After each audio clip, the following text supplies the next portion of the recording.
Durant son Handi Road Trip, il a déjà traversé une quarantaine de pays et 4 continents. Mais aujourd'hui, c'est à bord d'une montgolfière que Samuel Marie veut continuer de démontrer que le handicap n'est pas une limite. Une montgolfière adaptée dont cet aventurier va nous parler dans un instant.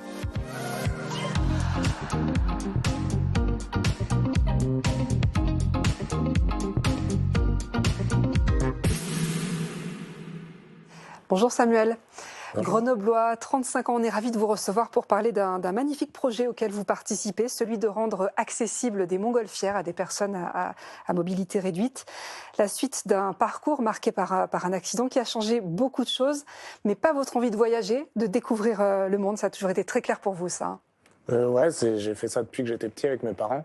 On partait déjà en vacances en camion aménagé. Donc naturellement, après la rééducation, j'ai recommencé à me déplacer et à aménager un petit camion pour pouvoir reprendre la route et reprendre des voyages. Et vous avez entamé un tour du monde, un tour du monde qui vous a mené où? Racontez-nous. Ça a commencé en 2017, donc l'accident était en 2008. Ça a pris le temps un petit peu de se construire.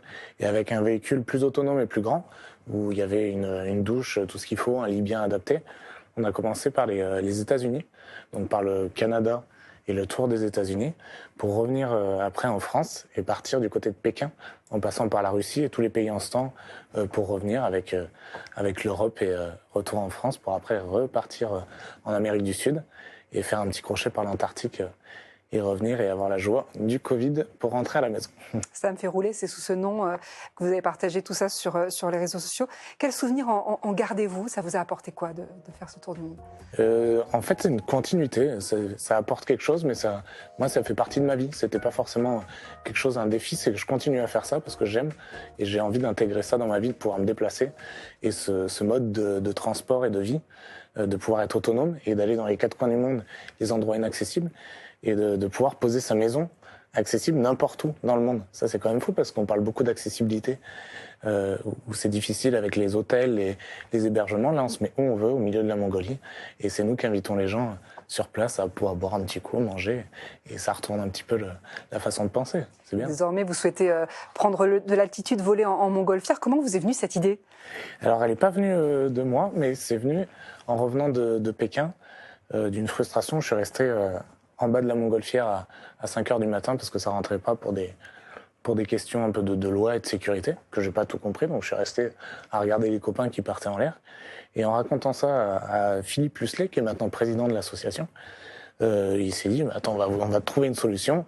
J'appelle mon copain Pascal Huard, qui est maintenant acteur principal de l'association et du projet. Et ils ont créé ensemble, avec un manche à balai, ils se sont dit ça sera le brûleur.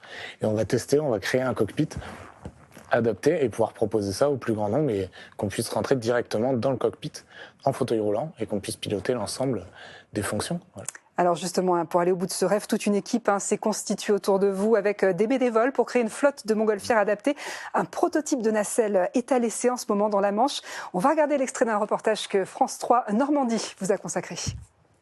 Par exemple, les bouteilles sont au milieu pour que le pilote ou l'élève puisse avoir accès aux commandes, lire les cadrans.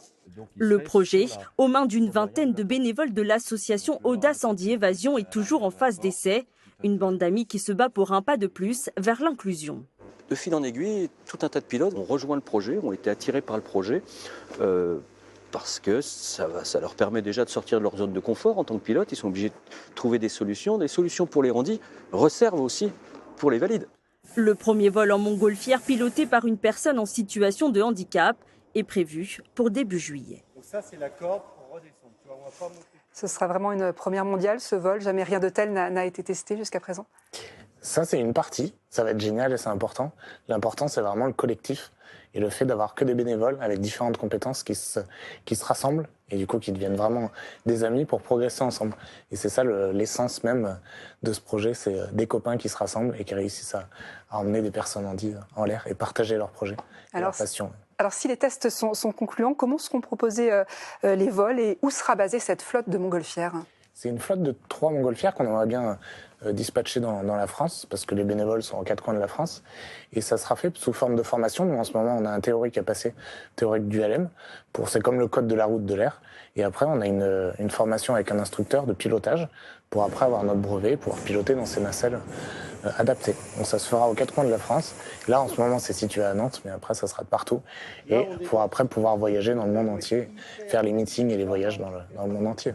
Est-ce que jusqu'à présent, d'autres appareils aériens avaient été adaptés à des personnes à mobilité réduite? Ils avaient déjà la possibilité de voler sur d'autres types d'appareils? Il y a plusieurs associations qui font ça, où on peut accéder à l'intérieur, mais pas piloter. Donc on peut y aller en fauteuil roulant ou alors se faire un transfert dans des sièges baquets pour être bien en sécurité. Mais piloter, non.